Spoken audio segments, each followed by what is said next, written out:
good to go. So I will call the meeting of the Mary Building Committee Finance Sub Committee to order at 6:31 p.m. on Thursday, July 11th. 7:31. Excuse me, I'm on 10. Sorry, I want to say time. 7:31. I'll look at my clock here. 7:31 on January 11th, 2024. Okay, so pretty cut and dry tonight, guys.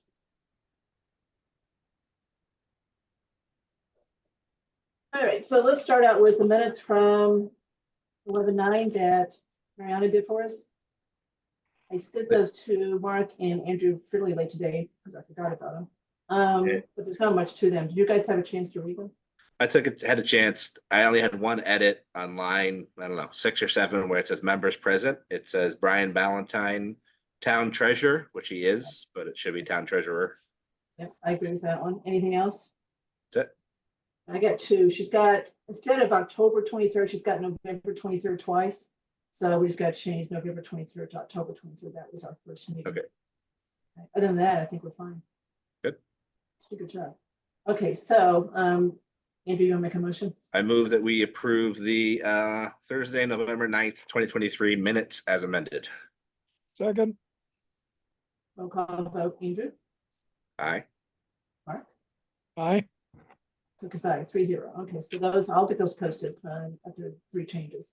Okay, moving on. So we did not have a December meeting, so we're going to approve 2 Skanska, sorry, invoices tonight. One is for November, one's for December. So the one for November is 7,600. The one for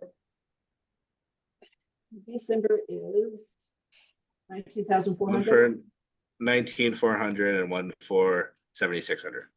Yes. So know what I said. So November, December. Obviously, December's bigger. That's when they had the 2 MSBA meetings. So Jim, I got a question for you. Are you W. Burrows also? Yeah, I go by my middle name, William James Burrows. Yeah, Okay. It's been causing confusion my whole life. Okay, so I thought we had 2 Burrows going here. Then I thought, Nope. okay, you've done too much work here for you not to have any time here and W to have all the time. Yeah. Okay. All right. So Mark or Andrew, do you have any questions on either invoice to Jim? The only question I have, and this is kind of my work built leading into this, but who is it that I was looking at? Dale is the project. Is he like the partner kind of thing? Yeah, so he's the principal. So he's who I report to. So he's listed as the project principal. So yeah, he's a vice president with the company. Is he Go ahead. doing a lot on the project or just kind of supervisory?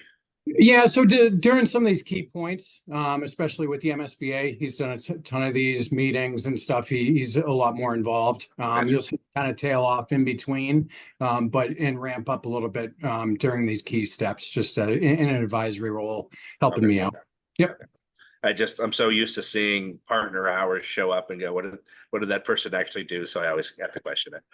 Yeah, no, that's fine. Yeah, they join a call, right, and it cost me $5,000 and they didn't speak once, right? But as we're getting our money's worth, I'm fine with it. The nature billable time, you have to account for every minute of every day, so it's got to go someplace. So Kathy, in my contracts, usually I don't pay for partner time. I will exclude it from the contract. But anyway. Yeah, I can say he's a great asset for sure. Yeah. For years and years, so. So your boss is a great asset. Is that what you're saying? Yes. in case he's listening. Just it's recorded, so I gotta. All right. Okay, Other than that, I had no concerns. Mark, do you have any questions on either invoice? No, just in the minutes of the meeting, there was a state form. We're going to talk about that in just a second. You know, that's kind of the next part. We're going to talk about the 3011 budget form. Okay. If that's what you're referring to. So I don't want to cut you off, but we are going to talk about that in just a minute. Okay. Otherwise, I'm fine. Yeah, and Becky, I'm assuming from a procurement standpoint, everything there looks kosher and we're good. Yep, yeah, and I did have Greg look them over too, because I know he was working very closely on the designer selection with Jim, so. Perfect. So one thing that I thought I mentioned during this segment is that if you remember, Mark brought up the other night that he was concerned about the $100,000 not being enough as far as outside work that the designer is going to have to do, various tests, et cetera, environmental. And then we said, oh, we got the 52. Well, really don't. If you go back and look, so that slide was a little bit misleading. Skanska needs to change their amount to 238.1 and not 200 because that's what the contract is. Start at 200, but then it was adjusted to 238.1. So we really don't have that whole $50,000 if you put the 38.1 out of that into Kansas. So let's not forget that the next time we need to change that, Jim, so that it shows truly what your contract is. Yeah, next time I'll use our budget, which reflects that. I just pulled up the feasibility study agreement. So, but yeah, next time we can use that data. That's fine. All right. So I'll make a motion to approve the November and December Skanska invoices that we have in front of us. Second. Roll call vote. Andrew? Aye. Mark? Aye. Cook is ayes at 3-0. So we will get those paid very quickly, Jim, and sorry about not getting November paid until now. Nope, no problem. Thank you. But you'd warned us that we were pulling that December meeting too close, and we were. Yeah. Okay. All right. Next is to now talk about this form that Mark just alluded to. So, Jim, can you lead us through the process about what are we supposed to do as far as trying to set a budget, try to start tracking the cost, trying to estimate the cost, high to low, so that we've got a number in our head, and then explain to us as part of this what the 3011 budget form is. Yeah. So first, the process. We're gonna go through the feasibility study. We're gonna come up with different options. Those options, we own estimating those options, and the design team will also estimate those. We'll reconcile each estimate.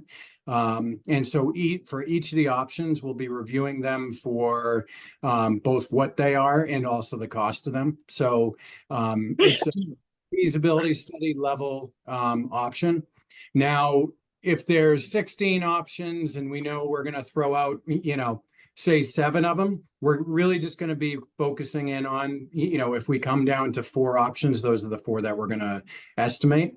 So that's the process as far as the estimating, so that when the group is reviewing which preferred option they want to go forward with, there's going to be numbers tied to them, obviously, because that's a big piece of it. So that is the process. I do have the 3011 form pulled up if you want me to share my screen. So do you submit, let's say we end up with 6 options that are priced out, 3 with the old school being rehabbed, and 3 with a new school being built. So do you submit 6 different 311s to MSBA? So we don't do that with the MSBA. We would have numbers tied to that. However, what we do is we do develop a 3011 for each one of the options. Not as much for the bigger group, but for this group, because when I go into the form, it is fairly involved. So we will develop those because the 2 key pieces of information that gives, obviously the breakdown of the price, but we can start to estimate what the district share will be with this form. That's the most important thing. So we can go through and start to look at what that would be. Obviously, preliminary numbers, it's bound to change as we go through, but we always on these projects develop 3011s for, option A, option B, option C. You say we, are you talking about Skanska's going to do that separately, independently from Errol Street? Yes. Yep. As far as the 3011 goes, we will put those numbers in. We basically are the keepers of the 3011. We get the estimating information from their estimator, but the numbers themselves, that's our role to keep that in. The last time we had a big project in Southfield was the public safety building. And the estimate that was brought to town meeting ended up being much more than what the actual contract was that we signed later on. Now, we had change orders after that that made that contract go up, but we were well within the contingency for that project. But we ended up with a contract that was a lot less than what got approved. And of course, what got approved was what the architects had estimated.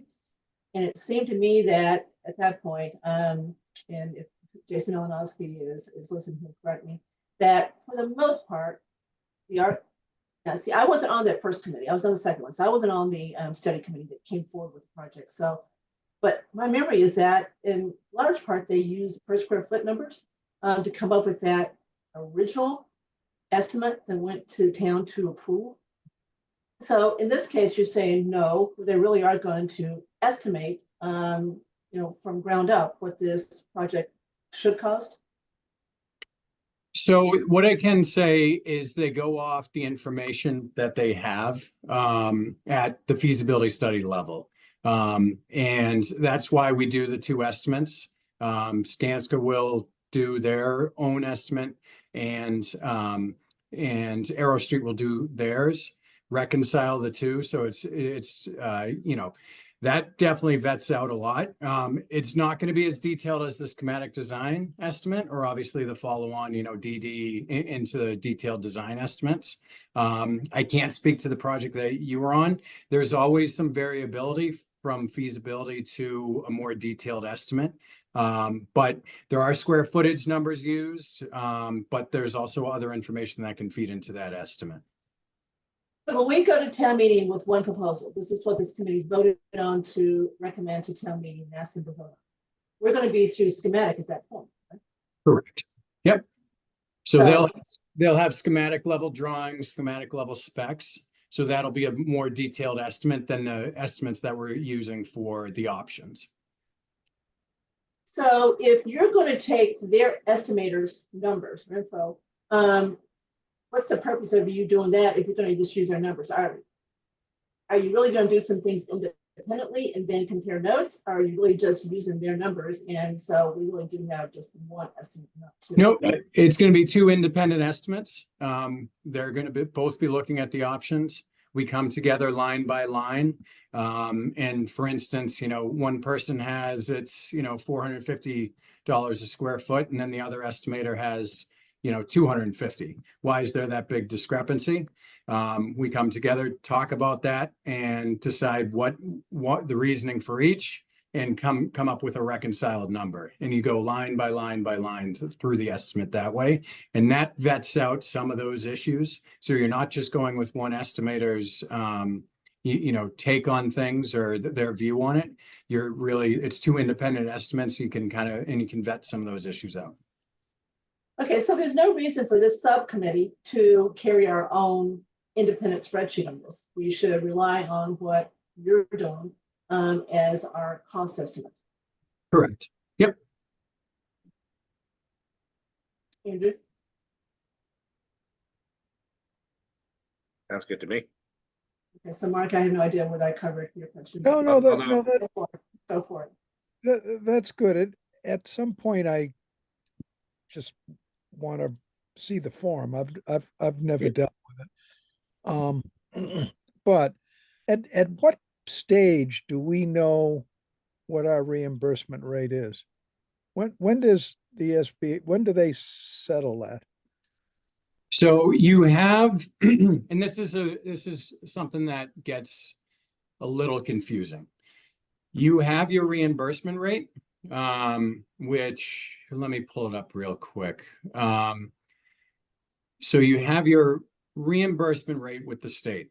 And that is your reimbursement rate. You have your effective rate though, because different pieces and parts will bring that down. If you have a huge site work package, if you have, district offices that are going into the overall total, it's going to decrease that reimbursement rate. So, I don't have it in front of me, but, say your reimbursement rate's 41%. your effective rate could go down to 31% because of the scope that's in the building. Because Right. what MSBA will do is say, okay, this scope is excluded, this scope is excluded, we won't reimburse for this or that. So that's always a moving target. But that's why we like to put things into the 3011 form. And again, you won't know that effective rate until you are through to your DD and your project funding agreement. But with that said, we can start to kind of dial in to see where that's going to land. Yeah, and you're going to be able to identify areas that will affect the reimbursement. Yep. Yeah, definitely. All right. And I So think two we're things. sorry, Go ahead, I think Becky. under 37%. I think we're like 36.89 or something. That's our, Yeah. So I Jim, what, thought it went up to 38. I thought Jason Malinowski was from me, but can someone send an email to us and show me where on the state of Massachusetts website we can find this? I've looked, I can't find it. Number one. Number two, Mark, before we even got to this point, there was a subcommittee that was researching whether we could actually close a school based on demographics. And so we did a whole lot of work on cost, even in that committee. And we worked with the OPM that we used for the public safety building. And we came up with, based on current construction cost, which there's a cap, I guess, in MSBA. And of course, current construction costs have gone way up. We thought that the 38 was going to go down to 20. So I'm hoping it's not. I'm hoping Jim's more right than we were as far as the effective rate.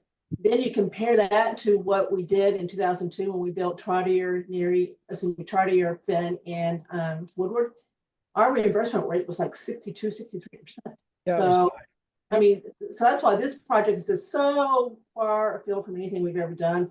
Number one, because of the gross cost. Number two, because of the reimbursement. No matter what, we're not going to get 62%. So I'd love to know where you go find this. And then second, Jim, can you send us a copy of a blank 3011 so we can see it? Yep. Yeah, definitely. And yeah, if folks want to take a look at it, and then I'm happy to have another meeting to walk through it. It's for lack of a better term, it's a little beast of a spreadsheet, how they do it. But it's, you know, all the information is there, so I can walk you through all the sections of it. and Jim, I think another one that would be good is some of us have, know what the Hopkinton school just was that they just approved a couple months ago. So I just pulled it up, but theirs was 43.4%.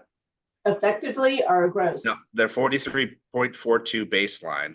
They had 4 incentive points for energy, optional 1%.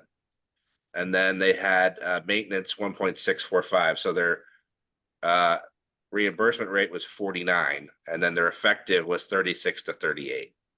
Mhm. So I think it would be good. Like I have those numbers in my head as we're a pretty similar community to Hopkinton. Would we be in that ballpark, or are we completely different than Hopkinton from some reason that I can't figure out? I mean, I would think it would be somewhat similar, but there's always small differences. As far as the effective rate, that has a lot to do. Yeah. I mean, the project, again, if you're doing a big superintendent's office, a lot of stuff that's not reimbursable, it could change your effective rate. But I mean, Yeah. looking at 38 versus I think the 20 that we were talking about before is a big, that's a lot of money. Yep, definitely. Well, we weren't talking about the superintendent's office effect, and we were looking at true construction costs, and they were so high compared to what the MSBA reimbursed. That's where we were getting down to the 20 is just plain old construction costs. They cap it at some number, and the real numbers were much Yeah, below but that. they just raised them though, so that's good. So what I'm going to do for next meeting is put this back on so we can really talk about the reimbursement rates. So I assume at this point that our rate is Southborough is fixed. The gross rate? Yes, the gross rate stays the same for the duration of the project. The only thing that changes is the effective rate. So when you're accepted into the program, you get a reimbursement rate. And then it's just your effective rate that will move around. So we're in the program. Yep. Right. So our rate is set as far as the gross rate. Correct. Yep. But the caps can change, which affects your reimbursement, right? Yep. Okay. Yeah. So by the time we go through with the project to put it out to bid, maybe the caps are higher or something, right? Yeah, they just adjusted because the cost per square foot, they only paid up to a certain amount. So, you know, if you have a building that's $795 per square foot, they were capping that previously. I think it was just under 400. Because of the market conditions, they bumped that up. To what? I want to say it's 475. great. But yeah, they bumped it up a good bit because there was a lot of districts that were complaining about that, obviously. But still state, let's say, so we were using, I think, 750 in our model, so that's a huge difference. So Becky, I want to listen to you for a second. So what do you think the reimbursement rate is, the gross rate is right now for Southborough? You probably know what it is exactly. I was trying to look through some of like the more recent documents while you all were talking, and the one that I had, the most recent one I had was 36.89. But that was based on the Finn boiler project. I imagine they change that every year based on, the communities, just like they do for allocating between, school districts, et cetera. So anyway, all right. So before next meeting, we'll confirm that. So we know exactly at least what our starting point is. And then we can talk about points that we might get for going up, for doing some good things. And then I guess at some point we'll start talking about the effective rate once we've got an idea of what our costs are. Okay, so I think probably enough said for that for tonight, unless anybody else wants to go further. AP, you're okay? Good. All right, Mark, you're okay? Yep. All right, so next meeting date is February 15th, which is not school vacation week. So that should give Skanska time to get the January invoice ready to go, plenty of time. And I saw your schedule. Jim, it works with that as far as the calendar. Yep, So. we're going to try and avoid December for sure. All right, any other business properly brought forth to our subcommittee? Is there anybody in our audience? Sam. Sam? Hello, Sam. Okay, any public comment from our audience? Sam? Motion to adjourn? Excuse me? No comments. So, Andrew, you want to make a motion to adjourn? I make a motion to adjourn. Second. All right, roll call vote. Andrew? Aye. Mark? Aye. Kathy is yes. So, see you guys on February 15th. Thank you. Thank you all. Thanks. Yeah. Thanks. Bye, Jim. Bye.